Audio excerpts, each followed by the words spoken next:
তারপর আপনাদের যারা বলবো, আমি প্রথমে একটা বিবৃতি পড়ব, তারপর আপনাদের যা প্রশ্ন আছে বলবেন, আমি উত্তর দেব। হ্যালো, হ্যাঁ এবার, হ্যাঁ না, আপনারা জানেন যে মাননীয় মুখ্যমন্ত্রী সম্পূর্ণভাবে চাকরিহারাদের পাশে রয়েছে এবং তার নির্দেশে চাকরিহারাদের স্বার্থে রাজ্য সরকারের আমাদের বিদ্যালয় শিক্ষা দপ্তর সর্বক্ষণ কাজ করে চলেছে। আজকেও মুখ্যমন্ত্রী তার সভা থেকে বলেছেন যে চাকরি আমরা দিয়েছি, কারা চাকরি খেয়েছে আপনারা জানেন।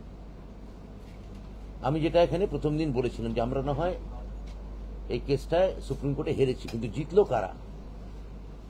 এই প্রশ্নের উত্তর আপনারা যদি দিতে পারেন ভালো হয়, যে এই কেসটা তো হারলাম সুপ্রিম কোর্টে, তাহলে জিতলো কারা সেটা জানেন সবাই, কারা জিতেছে, আমি আর সেটা বলছি না।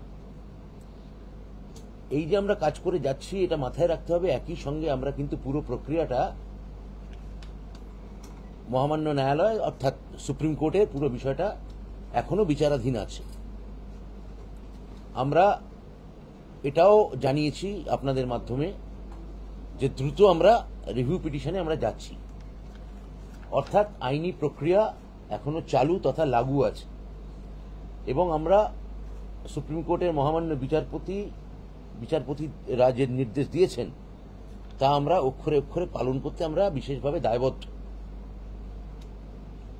এটাও আমাদের মনে রাখতে হবে যে ওই রায় বেরোনোর পরে আমাদের সরকার, আমাদের বোর্ড, মাধ্যমিক শিক্ষা পর্ষদ এখানে আছেন তার সভাপতি, তাদের যে সাম্প্রতিক আবেদন তাতে মহামান্য সুপ্রিম কোর্ট আমাদের সরকার, মুখ্যমন্ত্রীর কথায় আমাদের দপ্তর, আমাদের বোর্ড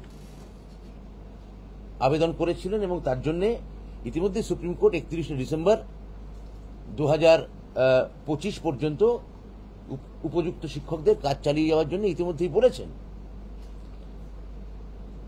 রিভিউ পিটিশনও আমরা করছি, সেটাও আমরা জানিয়েছি। তাই যেটা এমন কোনো কিছু করা উচিত নয় যেটা আপনাদের রিভিউ পিটিশনকে দুর্বল করে।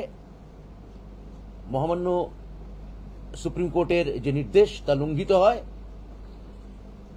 এবং সুপ্রিম কোর্ট যে নির্দেশ দিয়েছেন সেই অনুযায়ী কন্টেম্প্ট অফ কোর্ট যাতে আপনাদের না হতে হয় বা আমাদের না হতে হয় তা আপনাদের বজায় রাখতে, মনে রাখতে অনুরোধ করছি। এটাও বলছি যে তারা সুপ্রিম কোর্ট যে রায় দিয়েছেন 31শে ডিসেম্বর পর্যন্ত, আমি আপনাদের সেই উপযুক্ত শিক্ষকদের বলছি তাদের স্কুলে যোগদান করতে আমি অনুরোধ করছি। বেতনের কথা মুখ্যমন্ত্রী আজকে বলেছেন, আমাদের দপ্তর এই নিয়ে কাজ করে যাচ্ছে এবং আমি আবার বলছি যে নিশ্চিত করার দায়িত্ব আমরা নিচ্ছি। এমন কালকেও আমাদের ডিভিশন বেঞ্চে এসএসসির মামলা রয়েছে, তাহলে এমন কাজ এবং আপনাদের জন্যই এসএসসি লড়ছে, তাহলে এসএসসি যাতে কাজ করতে পারে মধ্যশিক্ষা পর্ষদকেও ঘেরাও করে রাখা হয়েছে। মধ্যশিক্ষা পর্ষদ যারা আবেদন করেছিল এবং একমাত্র সরকারই আপনাদের পাশে আছে, এটাও আপনারা খুব ভালো করে জানেন। তারপরেও আপনারা যাতে কাজ করেন এবং আমাদের সঙ্গে সম্পূর্ণ সহযোগিতা করেন এবং এমন কোনো আমরা প্রথম দিনেই বলেছিলাম যে আমরা যা কাজ করব তা আমরা লিগ্যাল কনসালটেশন নিয়ে করব, আইনি পরামর্শ নিয়ে করব। তো আমরা প্রত্যেকটা ধাপ আইনি পরামর্শ অনুযায়ী এগোচ্ছি। আমাদের কাজ আমাদের করতে দিন, আপনারা গিয়ে আপনাদের কাজ করুন, এইটাই আপনাদের কাছে আমাদের স্বনির্বন্ধ এবং বিনীত অনুরোধ। এইটা আমার প্রাথমিক বিবৃতি আপনাদের এবং আপনাদের মাধ্যমে যারা আন্দোলন করছেন চাকরিহারা শিক্ষক তাদের জন্য আমার বক্তব্য। এবার আপনাদের যদি কোনো প্রশ্ন থাকে আপনারা অবশ্যই করতে পারেন।